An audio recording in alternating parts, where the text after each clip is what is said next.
Assalamualaikum warahmatullahi wabarakatuh. Waalaikumsalam warahmatullahi wabarakatuh. Bismillahirrahmanirrahim. Alhamdulillahi rabbil alamin.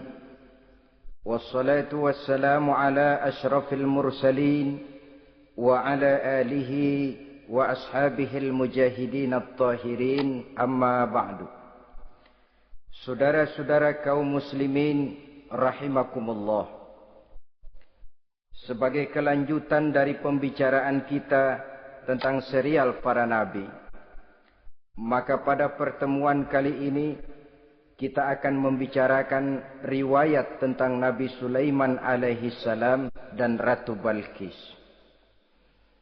Nabi Sulaiman adalah putra dari Nabi Daud alaihi salam, yang Nabi Daud ini merupakan keturunan yang ke-12 dari Nabi Yakub. Pada diri Nabi Sulaiman bertemu kebesaran dunia dan kebesaran akhirat. Ya, beliau seorang raja, ya, beliau seorang rasul. Ya, beliau seorang pemimpin agama. Ya, juga beliau adalah seorang pemimpin negara. Alangkah idealnya memang jikalau ulama menjadi umara, atau jikalau umara adalah seorang ulama. Dengan posisinya sebagai ulama, maka nilai kepemimpinannya terpelihara dari segala macam bentuk penyelewengan. Dan dengan kedudukannya sebagai umara, dia akan lebih efektif memberikan komando kepada rakyatnya untuk hidup melaksanakan perintah-perintah Allah. Tetapi oleh karena orang yang sekaligus jadi ulama dan umara termasuk jenis makhluk langka, maka agama hanya akan memberikan pesan agar yang bernama ulama dan umara saling bekerja sama untuk kemaslahatan dan kemanfaatan rakyat. Ulama adalah ulama, umara adalah umara. Jikalau keduanya bisa berjalan dan berdampingan dengan baik, rakyat akan jadi nikmat. Tapi kalau keduanya centang perenang, tentu rakyat akan jadi kiamat adanya. Ma'asyiral muslimin rahimakumullah. Mengapa figur Nabi Sulaiman adalah figur yang bertumpu kebesaran dunia dan akhirat?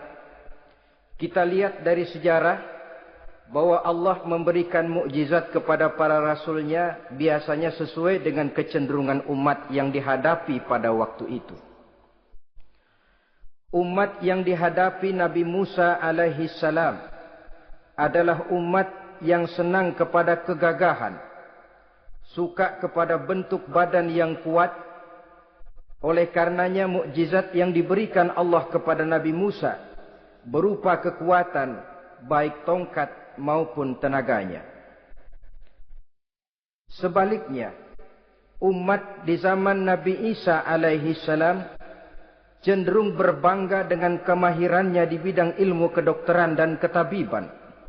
Maka mukjizat yang diberikan Allah kepada Nabi Isa adalah mukjizat yang bisa mengatasi semua itu, sehingga Nabi Isa dengan izin Allah bisa menyembuhkan orang yang kena penyakit kusta, belang, bahkan sampai bisa menghidupkan orang mati dengan izin Allah.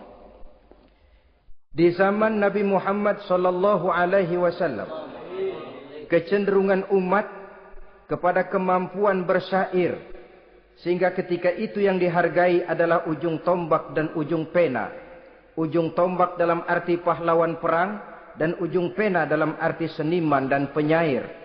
Maka di antara mukjizat terbesar yang diberikan kepada Nabi adalah Al-Quranul Karim, yang keindahan gaya bahasanya tidak seorang penyair pun sanggup menandinginya. Di zaman Nabi Sulaiman alaihi salam, kebesaran dan kemegahan dunia, kekuatan dan kejayaan menjadi ukuran. Kita tahu bahwa Jalut yang dihadapi oleh Nabi Daud adalah seorang yang bertubuh besar dan gagah perkasa, yang dalam sejarah lebih kita kenal dengan nama Goliat misalnya. Maka tidak heran kalau mukjizat yang diberikan Allah kepada Nabi Musa merupakan mukjizat yang bertumpu antara kebesaran dunia dan kebesaran akhirat, sebagai raja dan juga sebagai nabi. Tetapi yang patut menjadikan pelajaran buat kita terhadap seluruh kebesaran yang diberikan itu, Nabi Sulaiman berkata, "Haza min fadli Rabbi liyabluwani aashkuru am akfuru." Semua ini, kekuasaan dan kebesaranku, kejayaan dan kekayaanku, adalah anugerah Tuhan untuk menguji diriku. Adakah aku menjadi bersyukur karenanya, atau malah aku menjadi ingkar karenanya. Alangkah baiknya jikalau ucapan Nabi Sulaiman ini kita bisa resapi dan kita bisa terapkan dalam kehidupan ini. Seorang pedagang yang berhasil berkatalah seperti perkataan Nabi Sulaiman. Seorang pejabat dengan kedudukan tinggi berkatalah seperti perkataannya Nabi Sulaiman. Seorang ulama dengan posisi sebagai pemimpin yang non formal berkatalah seperti perkataan Nabi Sulaiman. Seluruhnya berkata, "Haza min fadli Rabbi." Seluruhnya ini adalah karunia Allah untuk menguji diriku, adakah aku bersyukur atau aku menjadi ingkar karenanya. Inilah sekelumit tentang kebesaran Nabi Sulaiman alaihi salam. Pada usia 13 tahun, beliau sudah mewarisi kerajaan ayahnya Nabi Daud dengan meninggalnya Nabi Daud alaihi salam. Dan sejak itu keistimewaan Nabi Sulaiman alaihi salam sudah nampak dalam kehidupan. Beberapa keistimewaan bisa kita catat dari pribadi Nabi Sulaiman ini. Pertama, beliau cerdik, cerdas dan bijaksana, dan tentu saja harus begitu. Kalau Rasul goblok, mana ada umat yang mau ikut. Tetapi kecerdikan dan kecerdasan serta sifat bijaksana ini nampak dari beberapa kisah yang pernah dihadapinya. Pertama, di saat beliau berumur 11 tahun, ketika itu yang menjadi raja adalah ayahnya Nabi Daud, datang mengadu seorang petani bahwa sawah ladangnya, tanaman-tanaman yang ditanamnya habis dimakan oleh binatang ternak dari tetangga di sebelahnya. Maka ia mengajukan usul agar binatang ternak yang memakan tanam-tanamannya itu diberikan saja kepadanya. Nabi Daud meluluskan permintaan petani ini, tapi Nabi Sulaiman berkata, "Ayah, maafkan saya.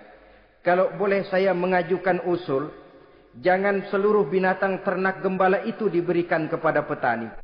Akan lebih baik kalau binatang ternak yang memakan tanam-tanamannya itu diberikan kepada si petani selama 1 tahun. Apabila ia berkembang biak, beranak, hasil susunya seluruhnya selama 1 tahun itu boleh dimanfaatkan oleh petani tadi. Dengan demikian saya rasakan ini merupakan satu yang lebih adil ketimbang yang tadi itu." Keputusan Nabi Sulaiman ini diterima baik oleh ayahnya, oleh si petani, dan oleh si gembala tadi.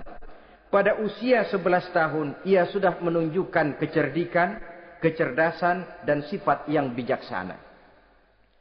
Contoh yang kedua. Ada 2 orang ibu yang pada saat akan bekerja di ladang, masing-masing meletakkan bayinya di satu tempat. Lalu keduanya pun asyik pergi bekerja. Sedang kedua ibu itu bekerja dengan asyiknya, datanglah seekor serigala menerkam salah seorang anak bayi tadi. Dan kemudian dibawanya. Tinggallah anak bayi seorang. Ketika kedua ibu tadi kembali ke tempat dia meletakkan anaknya, maka keduanya lalu berebut anak yang satu itu. Jadi kasus berebut bayi rupanya memang sudah ada dari dulunya. Yang satu berkata itu anaknya, yang lain mengakui itu pun juga anaknya. Akhirnya keduanya mengadu kepada Nabi Sulaiman. Masing-masing ngotot, tidak ada yang mau mengalah. Akhirnya kata Nabi Sulaiman, "Kalau kamu berdua tidak ada yang mau mengalah, sudahlah begini saja. berikan bayi itu kepada saya, akan saya belah dua supaya adil, masing-masing kamu bawa sarang sepotong. Ibu yang seorang berbinar matanya, kelihatannya gembira dengan keputusan itu. Saya setuju Nabi Sulaiman, ini keputusan yang sangat adil. Betul, belah dua saja bayi itu. Tapi ibu yang seorang malah berurai air matanya, membasahi pipinya. Ya Sulaiman, daripada Tuhan belah dua anak itu, biarlah berikan saja kepada ibu yang mengaku tadi itu. Tidak sampai hati saya melihat anak yang begini ini harus menjadi korban. Biarlah dia diasuh oleh ibu yang mengakuinya tadi, asal dia tetap hidup. Nabi Sulaiman tersenyum, lalu berkata kepada ibu yang berurai air mata tadi, ambillah anak ini bu, karena ia memang benar anak ibu. Sebab sekejam-kejamnya hati seorang ibu tidak akan sampai melihat anaknya dibelah dua. Adapun engkau ibu yang gembira, engkau sesungguhnya ibu yang kurang ajar. Cuma sekedar ngaku-ngaku, buktinya anak mau dibelah dua, kamu setuju. Ibu macam apa kamu anak dibelah dua setuju? Akhirnya ibu yang satu itu menerima hukuman yang setimpal karena mengakui sesuatu yang bukan haknya. Di sini kita lihat kebijaksanaan yang dimiliki oleh Nabi Sulaiman alaihi salam. Bukti yang ketiga. Pada waktu beliau mengadakan jihad fi sabilillah, beliau mengadakan mobilisasi dana. Tidak cuma manusia, binatang seluruhnya ikut memberikan sumbangan. Ketika datang gajah, gajah nyumbang kerbau. Datang kerbau, kerbau nyumbang kambing. Datang kambing, kambing nyumbang ayam. Datang ayam nyumbang burung. Datang burung nyumbang balang. Datang balang nyumbang semut. Gajah yang nyumbang kerbau, ngelihat balang nyumbang semut, ketawa. Semut, balang, Nabi Sulaiman kamu berikan semut untuk apa kayak gitu kecilnya? Lihatin dong saya, nyumbang kebo, kata gajah. Nabi Sulaiman tersenyum seraya bersabda, al-hadiyatu biqadril muhdi. Pemberian itu memang sesuai dengan kemampuan orang yang memberi. Kalau gajah nyumbang kerbau, itu wajar saja. Gajah besar, sumbangannya pun besar. Sebaliknya kalau balang nyumbang semut, itu juga memang pantas. Balang kecil, sumbangannya pun kecil. Yang tidak wajar kalau ada balang mau nyumbang kerbau, ada gajah nyumbang semut. Di sini kelihatan watak yang bijaksana dari Nabi Sulaiman alaihi salam. Ini merupakan ciri keistimewaannya. Setiap rasul dibekali dengan sifat ini yang namanya sifat fatonah. Cerdik, cerdas, dan bijaksana. Yang ini memang merupakan mukjizat. Kecerdasan seorang rasul tidak merupakan hasil sekolahan. Tapi merupakan bimbingan wahyu semata-mata, dan ini yang tidak bisa ditandingi oleh manusia. Jadi jangan lalu ngambil dalih Rasul aja nggak sekolah pinter, lalu ikut nggak sekolah ya goblok terus. Itu khususiat kok. Sifat yang namanya fatona itu merupakan bimbingan daripada wahyu. Adapun manusia, jikalau dia mau cerdik, jikalau dia mau cerdas, jikalau dia mau bijaksana, dia harus belajar. Dia lewat bangku sekolah, dia lewat teman bergaul, dia lewat bertanya kepada orang-orang pandai, atau autodidak dengan hidup banyak membaca dari kehidupan ini. Dengan demikian nilai kecerdikan, kecerdasan dan kebijaksanaannya akan bisa meningkat adanya. Ini keistimewaan pertama. Keistimewaan yang kedua, Nabi Sulaiman diberikan kekuasaan oleh Allah sehingga bisa menguasai angin, jin, bahkan juga mengerti segala macam bahasa binatang. Menguasai angin, beliau bisa menundukkan angin ribut dan memerintahkannya angin itu. Dalam surah Al-Anbiya ayat 81 kita temukan, wali Sulaiman ar-riha asifatan tajri bi amrihi ilal ardil lati barakna fiha. Dan bagi Sulaiman, ia mampu menundukkan angin ribut yang bertiup menurut perintahnya ke permukaan bumi yang kami berkahi di dalamnya. Menguasai angin, barangkali istilah sekarangnya, memahami betul meteorologi. Itu sebabnya mukjizat hanya diberikan kepada Rasul.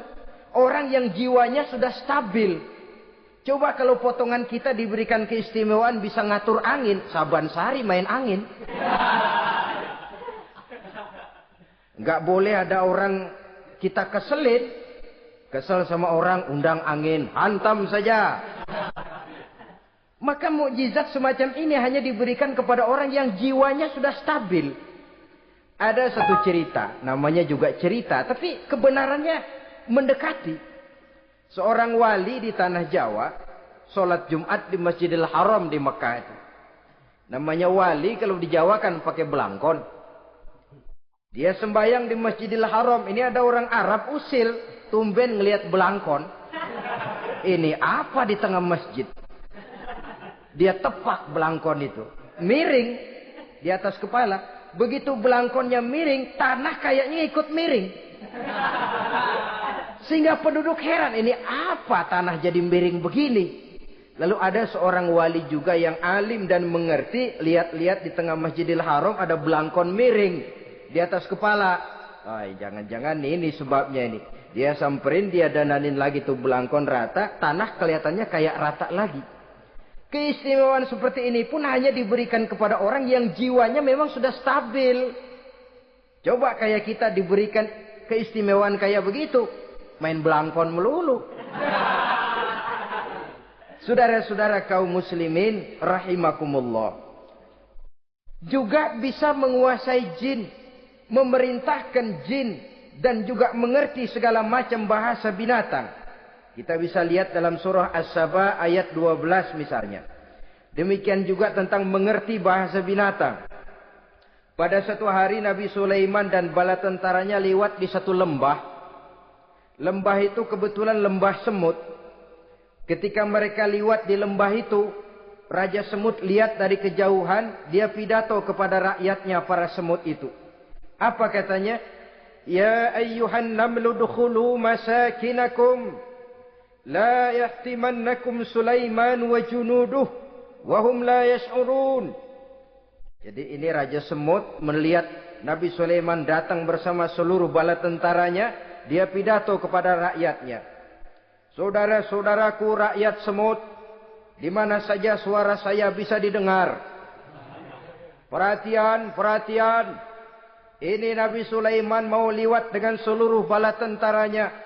Kamu semua supaya masuk ke dalam lubang kamu masing-masing.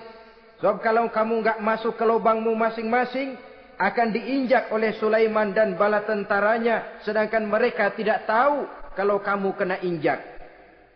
Masuklah semut itu seluruhnya ke dalam lubangnya masing-masing. Nabi Sulaiman senyum. Fatabassama dhahikam min qawliha. Mendengar ucapan Raja Semut ini, Nabi Sulaiman tersenyum. Lalu berkata, apa katanya? Rabbi auzi'ni an ashkura ni'mataka allati an'amta alayya wa ala walidayya wa an a'mala salihan tardahu wa adkhilni birahmatika fi ibadika salihin. Satu pengakuan yang tulus yang jauh dari watak kesombongan. Mendengar Raja Semut berkata semacam itu, beliau senyum lalu berkata, wahai Allah, tetapkan kiranya hati saya ini untuk selalu bersyukur terhadap nikmat yang engkau karuniakan kepada saya. Karena nikmatku, nikmat yang engkau berikan kepadaku, saya mengerti bahasa binatang. Karena mengerti bahasa binatang, saya mengerti seruan Raja Semut itu. Tetapkan saya untuk selalu bersyukur ya Allah atas nikmat yang engkau berikan ini. Atas nikmat yang engkau berikan kepada kedua orang tua saya. Dan tetapkan saya untuk selalu melakukan amal soleh yang engkau ridhoi. Dan masukkan saya ke dalam golongan hamba-hambamu yang soleh. Satu pengakuan yang tulus. Yang jauh dari sifat kesombongan. Mungkin kalau sombong yang lahir. Begitu dengar Nabi Sulaiman bahwa semut ngomong begitu. Beliau akan berkata, iya masuk ke buruan. Tapi kan tidak. Malah beliau perintahkan bala tentaranya. Pasukan. Berhenti. Ada apa Nabi Sulaiman? Di depan kita ada kerajaan semut. Mereka lagi kocar-kacir masuk ke sarangnya masing-masing. Tunggu sampai mereka masuk dan kita bisa lewat dengan aman tanpa harus menginjak-injak mereka. Bala tentaranya di stop dan berhenti. ternyata kebesarannya tidak menyebabkan ia lalu memandang remeh sampai kepada makhluk yang bernama semut sekalipun. Masih tetap dihargainya sebagai makhluk dari Allah Subhanahu wa ta'ala. Sesuatu yang perlu menjadi contoh kita semua. Sebab orang bilang kadang kacang sering lupa akan kulitnya. Kadang posisi kita yang tinggi menyebabkan kita lupa dari mana kita berasal. Kadang harta yang kita miliki menyebabkan kita lengah dari mana kita datang. Akhirnya yang timbul adalah sifat sombong dan angkuh. Ibarat kata orang, kacang lupa dengan lanjarannya.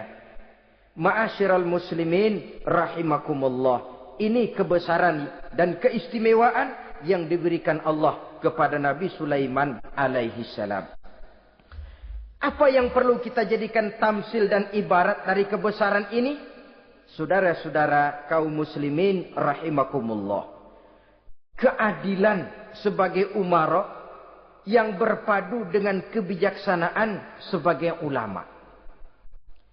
Satu hari seorang sahabat bertanya kepada Rasulullah sallallahu alaihi wasallam. Ya Rasul, kalau pada satu saat ajal merenggut Tuhan berlalu meninggalkan kami sekalian, kita berpisah untuk selamanya ya Rasul. Dalam kondisi semacam itu, azahrul ardi khairul lana ambatniha. Mana yang lebih baik ya Rasul buat kami kalau sudah ditinggalkan oleh Tuhan? Permukaan bumi atau perut bumi yang lebih baik? Ini pertanyaan dengan bahasa kinayah. Permukaan bumi maksudnya hidup. Perut bumi maksudnya mati. Orang kalau sudah masuk ke perut bumi kan habis. Ya Rasul, kalau engkau sudah tidak ada meninggalkan kami semua, mana yang lebih baik buat kami, hidup atau mati? Bukan main pertanyaan ini. Di satu sisi menggambarkan cintanya sahabat kepada Nabi. Sehingga kalau tidak bisa mati bersamaan, biarlah mati beriring saja. Di lain pihak juga mencerminkan bingungnya sahabat kalau sudah ditinggalkan oleh Rasul. Atas pertanyaan ini apa jawab Rasul? Kamu enggak usah khawatir. Walaupun aku sudah tidak ada, kembali ke hadratullah azza wa jalla, meninggalkan kamu semua, kamu tidak usah bingung. Dengan syarat, idza kana umara'ukum khiyarukum wa amrukum syura bainakum wa aghniyaukum askhiyaukum fa zahrul ardi khairul lakum min batniha.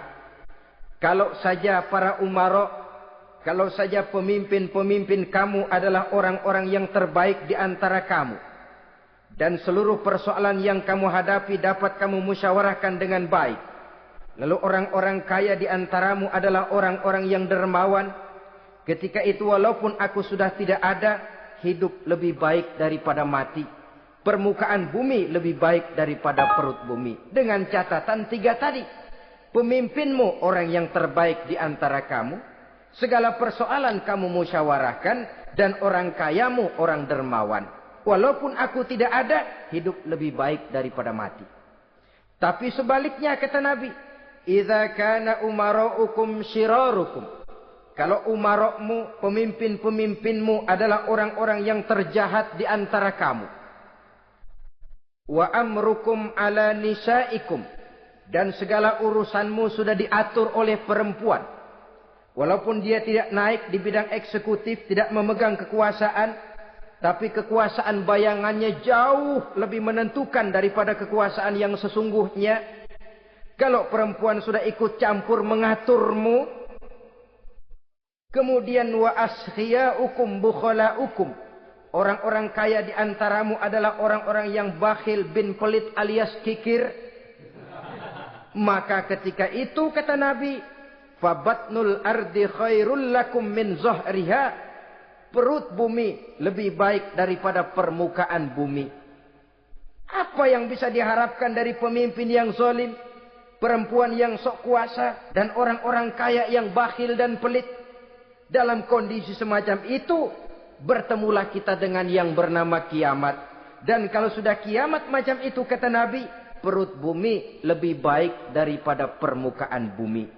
Maka yang kita perlukan sekarang adalah kerjasama antara ulama dengan umara. Ulama bukan umara, umara pun bukan ulama. Harus saling kerjasama dan jangan saling memperalat. Kerjasama menurut bidangnya masing-masing menjadi yang terbaik di bidangnya. Jangan sudah jadi kiai karena ingin berpartisipasi aktif lalu pindah jadi pemborong jembatan. Tidak sadar akan profesinya. Dan orang lalu tidak bisa berkata, apaan kiai mubalik bisanya cuma ngomong saja. Sekarang kan zaman pembangunan perlu karya nyata. Mana ada ustadz kiai mubalik bikin irigasi. Cuma pidato saja. Apa kemiskinan bisa diatasi dengan pidato? Ini juga orang tidak ngerti urusan. Wong Nabi saja ngajarin kok. Iza wusidal amru ila ghairi ahlihi fantaziris sa'ah. Yang kemudian diterjemahkan dalam manajemen modern. The right man on the right job. Bahwa persoalan harus diserahkan kepada orang yang memang ahlinya. Lah kalau kiai ngurus irigasi, apa nanti lurah mau ngajar fikih? Camatnya ngajar tafsir. Kacau jadinya. Makin ruwet jalur birokrasi, makin banyak orang meninggalkan profesi dan malah melaksanakan sesuatu yang bukan profesinya. Untuk memberesi keruwetan birokrasi termasuk diantaranya menanamkan kesadaran profesi yang menimbulkan kebanggaan dan kebanggaan yang membuahkan tanggung jawab terhadap profesi itu. Sebab orang kalau sudah bekerja menurut profesinya, walaupun tidak kaya, tapi hidupnya tenang. Kenapa? Karena panggilan jiwanya. Seorang kiai yang diajak ngobek, walaupun objeknya gol puluhan juta, kaya, belum tentu tenang. Karena saya yakin bukan ke sana panggilan jiwanya. Ma'asyiral muslimin rahimakumullah. Itulah sebabnya kerjasama. Ulama membangun lingkungannya, ulama membangun manusianya, umara membangun lingkungannya. Sehingga terciptalah wujud daripada pembangunan manusia seutuhnya. Ya zahirnya, ya batinnya. Seluruh kita berpartisipasi, hanya bidangnya saja yang berbeda-beda. Jangan yang satu merasa lebih berjasa dari yang lain. Jangan yang satu merasa lebih penting dari yang lain. Seluruh kita penting, seluruh kita berjasa, cuma bidang kita saja yang berbeda-beda. Inilah bahasa Quran, kullun ya'mal ala syakilati. Setiap orang bekerja menurut profesinya masing-masing. Ma'asyiral muslimin rahimakumullah. Kita kembali kepada riwayat Nabi Sulaiman alaihi salam. Satu hari ketika beliau sedang menginspeksi pasukan, berkumpullah pasukan beliau itu, ya tentara yang manusianya, ya pasukan jinnya, ya seluruh binatang-binatangnya berbaris. Beliau selaku inspektur upacara mengadakan inspeksi pasukan. Dari sekian pasukan-pasukan yang diperiksanya pada waktu itu, Nabi Sulaiman melihat tidak terdapat burung hudhud. Beliau bertanya-tanya, "Ma liya aral hudhuda am kana minal ghaibin?" Kemana burung hudhud? Orang lain pada kumpul, dia sendiri tidak ada. Awas kalau dia datang, kalau dia tidak bisa memberikan alasan yang tepat kemana dia, akan saya berikan sanksi dan hukuman. Ini namanya pemimpin yang bertanggung jawab toh. Seorang pun dari yang dipimpinnya tidak ada, menjadi pertanyaan. Tidak lama kemudian datang burung hudhud. Begitu datang lalu memberikan laporan kepada Nabi Sulaiman. Kalau istilah sekarang, begitu dia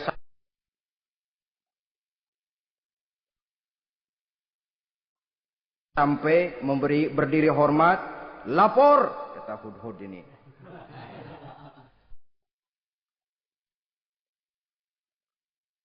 Bagaimana hudhud? Maaf Tuan Raja, saya terlambat. Iya, kenapa terlambat? Patroli Tuan Raja. Kemana saja kamu patroli? Keliling.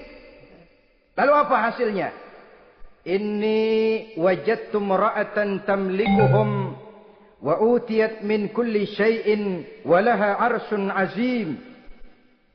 Saya baru patroli ke satu negara yang bernama Sabah, Tuan Raja. Sabah, saudara tahu Sabah? Di mana itu? Dekat ibu kota Yaman sekarang.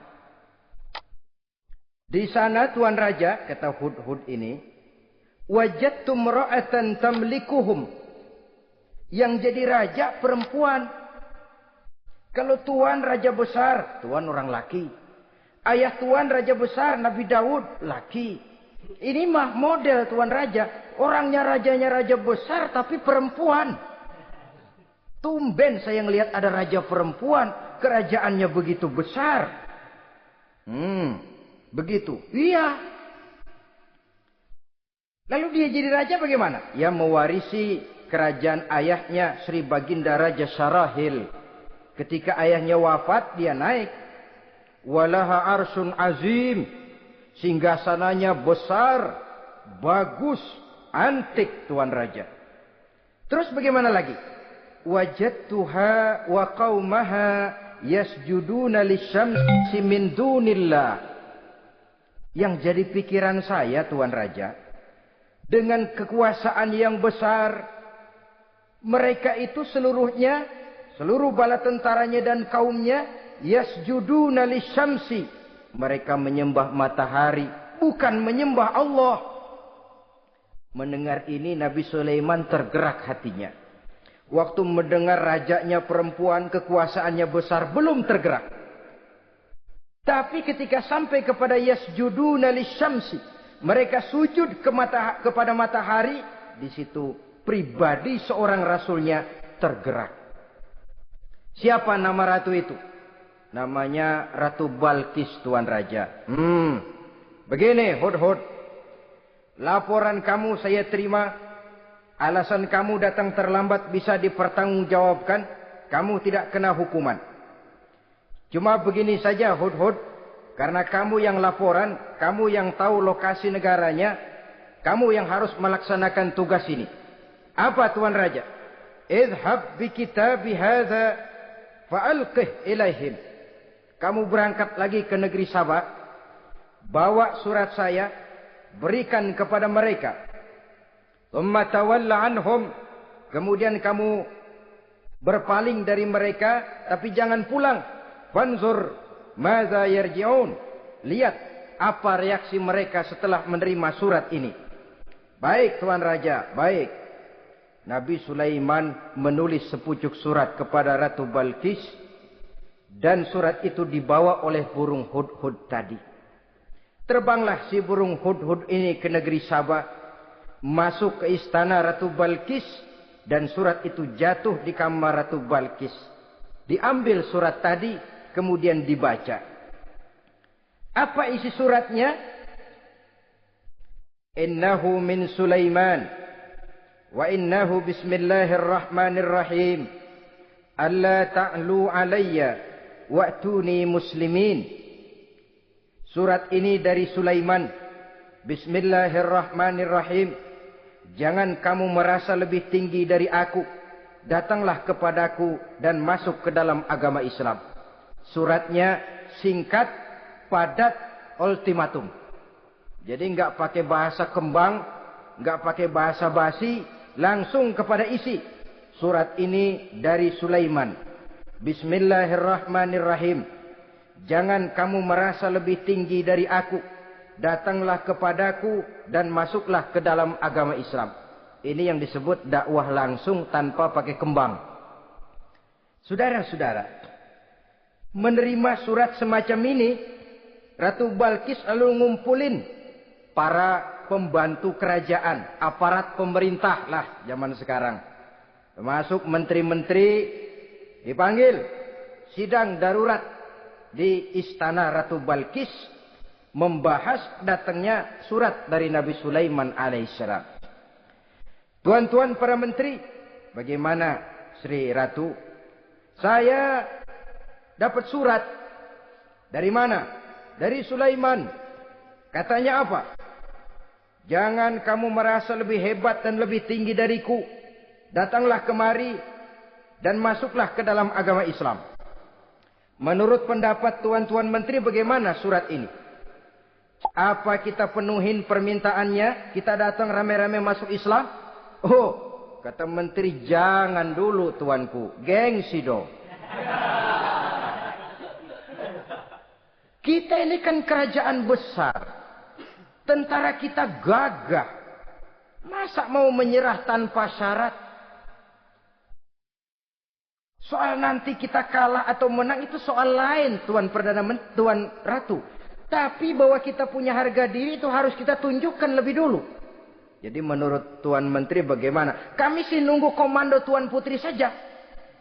Artinya kalau boleh perang saja. Cuma mau duluin takut dikira nyelongcong. Kami sih gimana komando Tuan Ratu saja. Tuan komandokan berangkat, kami segera berangkat. Terserah Tuan Putri, kami seluruhnya loyal, taat dan setia menunggu titah dari Sri Paduka Ratu. Terima kasih para menteriku. Soal kesetiaanmu saya tidak meragukan. Tapi perang dimanapun selalu membawa kerugian. Kita menang rugi, tentu jatuh korban. Apalagi kalau kita kalah. Dan raja-raja yang mengalahkan negeri-negeri lain selalu membawa kehinaan kepada negeri yang dikalahkannya.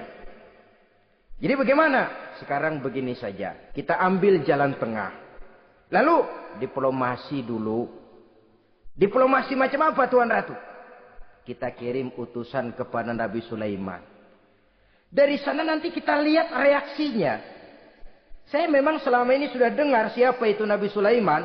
Katanya orangnya masih muda, masih bujangan, bijaksana, kekuasaannya besar, tentaranya hebat. Cuma kan baru berita. Kita cek.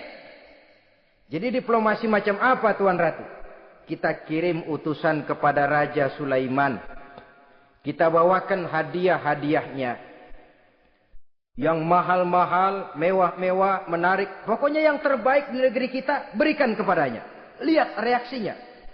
Kalau dia tergiur dengan hadiah itu, dia raja. Bukan nabi. Tapi kalau dia menolak hadiah itu, dia memang nabi. Dan apa reaksi kita nanti tergantung sikap Nabi Sulaiman. Aha, kalau begitu setujulah Ratu. Itu memang bijaksana. Diplomasi dulu. Iya, jangan datang-datang main perang aja loh. Perang sih gampang. Tapi ini kan ada meja perundingan. Sepanjang masih kita bisa menempuh jalan damai, damai saja dulu. Baik. Maka diaturlah satu barisan diplomasi untuk menuju Palestina, kerajaan Nabi Sulaiman alaihi salam. Rombongan terdiri dari 500 orang laki-laki dan 500 orang perempuan. Yang laki ganteng, yang perempuan cantik. Yang laki dikendarai dengan kuda-kuda pilihan, dan yang perempuan dikendarai dengan keledai-keledai pilihan. Kuda dan keledai pun dihiasi begitu rupa. Pelanaknya yang terbagus dilapis dengan sutra. Sedangkan bawaan-bawaannya tidak lain daripada intan, berlian, mutiara, jamrud, yakut, kesturi. Yang dilapis dengan sutra tenun yang asli. Pendeknya hadiah yang serba wah. Dan rombongan ini dipimpin oleh seorang diplomat ulung dari negeri Sabah bernama Munzir bin Amru. Ini ahli diplomasi dari negeri Sabah. Dipesanlah oleh Ratu Balkis, kalau datang nanti kamu ke negeri Sulaiman, sikapmu harus begini, begini dan segala macam. Ditatar dulu. Sebab ini mau diplomasi tingkat tinggi. Baik Sri Ratu. Nah, sudah mendengar perundingan ini, burung hudhud pulang ke negeri Nabi Sulaiman. Apel lagi, lapor Tuan Raja. Bagaimana hudhud? Sikapnya mereka akan mengutus utusan dengan membawa berbagai macam hadiah untuk datang ke negeri kita. Baik. Nabi Sulaiman kumpulkan tentaranya, terutama para jin. Hei tentaraku, khususnya kalian para jin, akan datang rombongan tamu besar ke negeri kita. Maka mulai saat ini saya komandokan, kamu bangun satu istana yang megah, yang belum pernah ada dalam waktu yang relatif singkat. Dan lantai daripada istana itu harus dilapisi dengan kaca-kaca tebal yang bening. Bawahnya diisi dengan air, diisi dengan ikan-ikan hias yang indah-indah. Baik Tuan Raja. Maka tentara Nabi Sulaiman sejak manusia sampai binatang sampai jin, semuanya kerja bakti membangun istana yang megah. Sehingga sebelum rombongan kerajaan Sabah ini sampai, istana sudah selesai. Mereka masuk ke dalam istana Nabi Sulaiman. Begitu melihat lantainya gemerlapan air, masing-masing pada ngangkat kain. Takut kainnya basah. Waduh, ini istana kebanjiran begini pikiran. Kata Nabi Sulaiman, nggak usah diangkat kainnya, nggak usah. Ini dilapis kaca, cuma bawahnya memang kolam. Kolamnya berisi ikan. Oh, bengong. Bengong. Bengong aja pada melongo mulutnya. Saudara-saudara, jadi persis orang yang tinggal di puncak gunung datang ke tengah-tengah kota. Kan noraknya minta ampun. Apaan aja ditunjuk. Apaan aja dilihat, apaan aja ditunjuk. Ini ya, itu ya, wah. Wah, sudah semuanya serba wah. Jadi kalau istilah tingkat diplomasinya, mereka sudah kalah mental.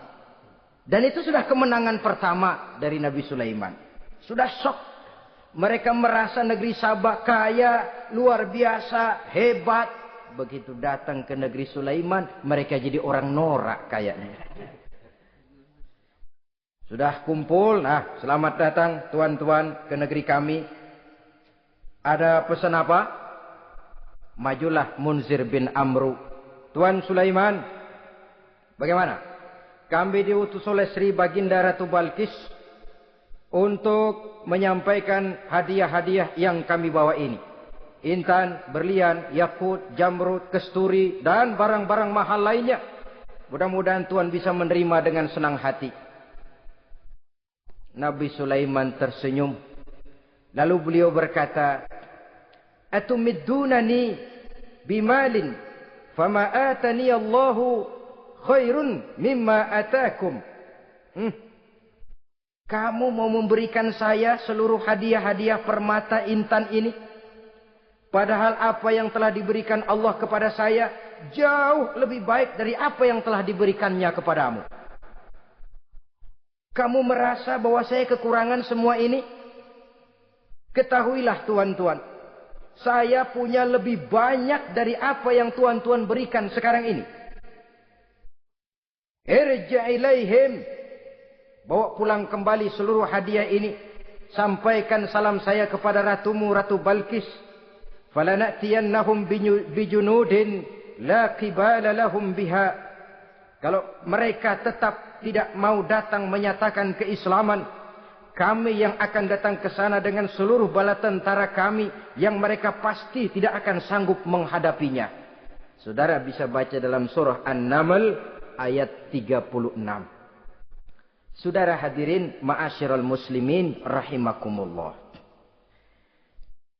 Kalau orang sudah silau dengan yang namanya upeti, hadiah, harta, secara mental dia sudah jatuh.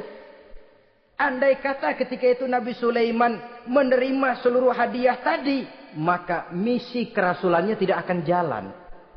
Wibawanya hancur dan dia tidak akan sanggup lagi mendakwahkan Ratu Balkis untuk masuk ke dalam agama Islam. Dia akan jadi cemoohan di negeri Sabah. Sulaiman ngomong aja dikasih hadiah telap. Nah, ternyata ada yang lebih mahal dari harta. Ada yang lebih mahal dari intan dan mutiara. Ada yang lebih mahal dari pangkat dan kedudukan. Apa dia? Harga diri. Dan itu yang langka sekarang ini.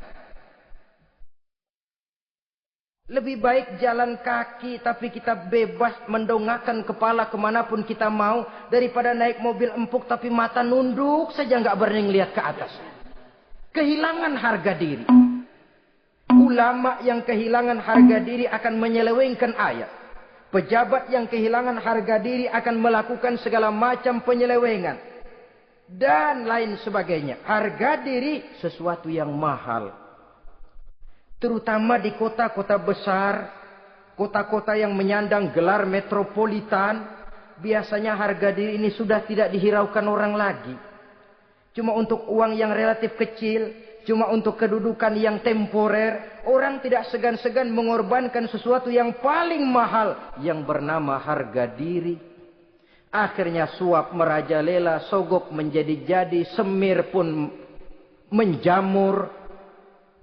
Bahkan malah kadang-kadang jadi target.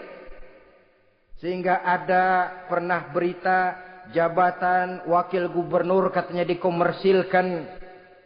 Siapa yang bisa memberikan sekian puluh juta dia akan naik. Ini kalau sudah begini ya salam. Orang itu kalau memperoleh satu jabatan karena mengeluarkan banyak uang. Percayalah saudara. Begitu dia naik ke jabatan itu. Langkah pertama yang dia lakukan. Bagaimana supaya uangnya bisa kembali. Bukan bagaimana bekerja sebaik-baiknya. Bukan bagaimana mensejahterakan rakyat sebaik-baiknya. Karena dia merasa naik jabatan banyak mengeluarkan uang.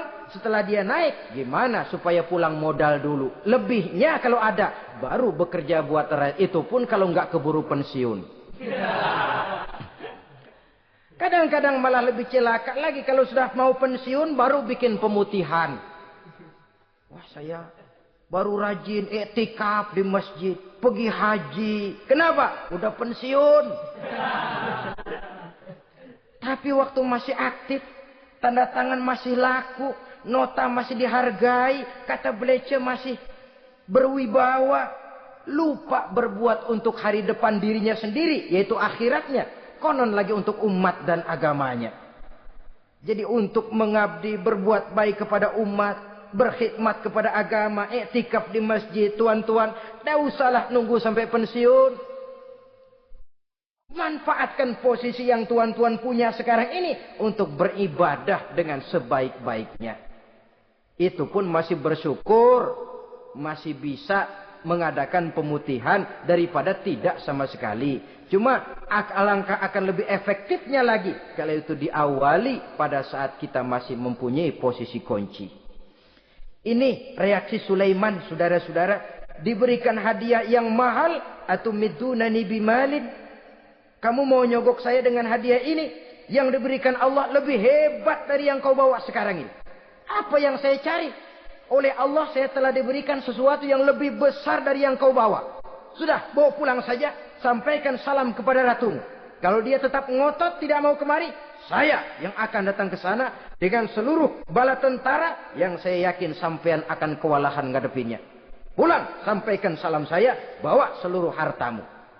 Diplomasi tahap pertama menang total. Utusan Raja Sabah sudah kalah mental, kalah juga fisik. Pulanglah mereka dengan membawa kembali seluruh hadiah yang mereka ingin sampaikan tadi. Bisa dibayangkan mentalnya, ya.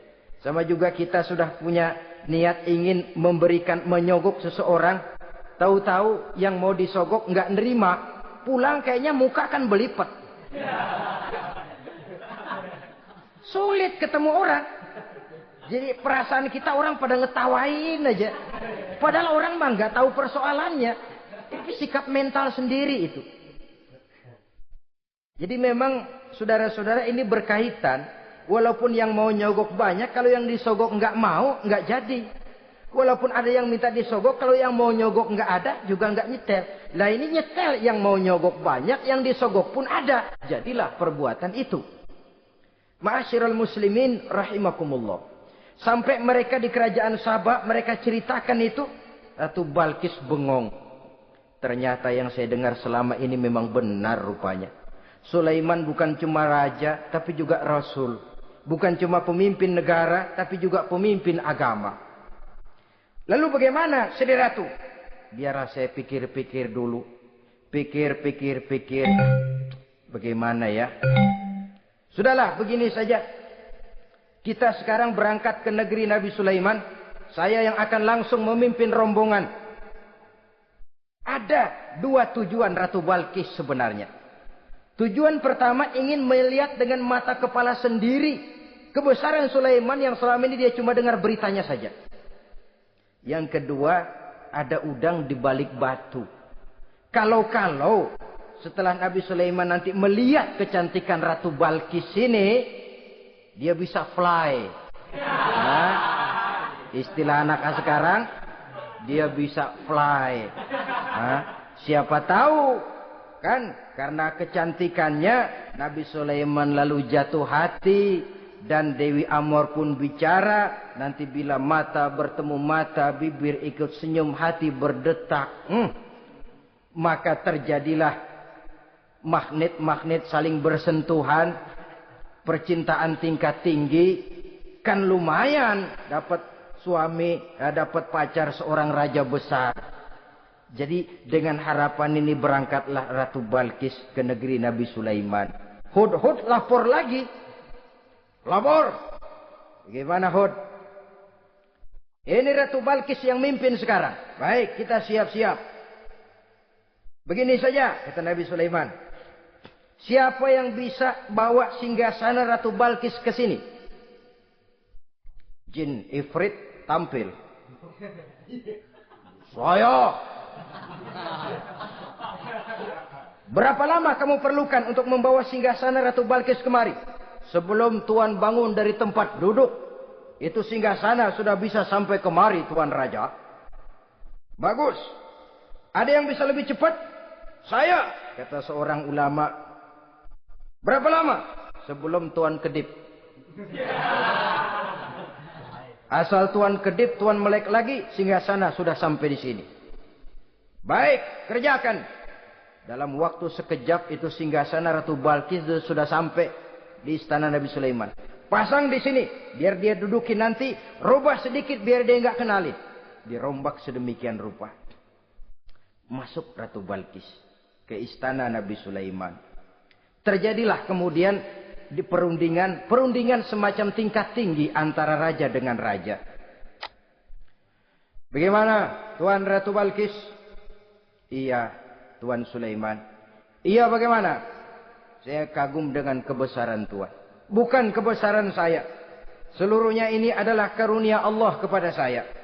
Saya dengar Tuan menyembah matahari. Padahal matahari tidak pernah memberikan apa yang Tuan kehendaki. Matahari tidak pernah menciptakan Tuan.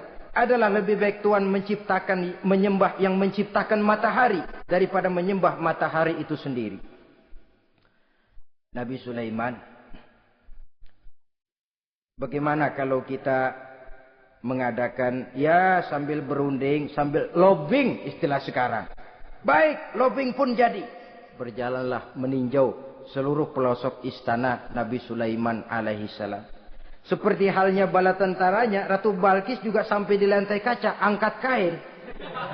Kata Nabi Sulaiman, jangan diangkat tuh kain. Ini bukan air, istana kaca. Bukan main kebesaran kamu. Melihat begitu kebesaran Nabi Sulaiman, Ratu Balkis yang niatnya sementara mau melontarkan diplomasi asmara, lupa. Lalu apa katanya? Rabbi inni zolamtu nafsi.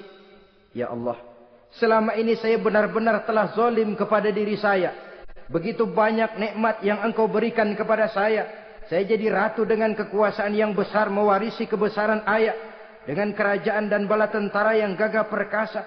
Bukan saya bersyukur kepadamu, malah saya menyembah matahari.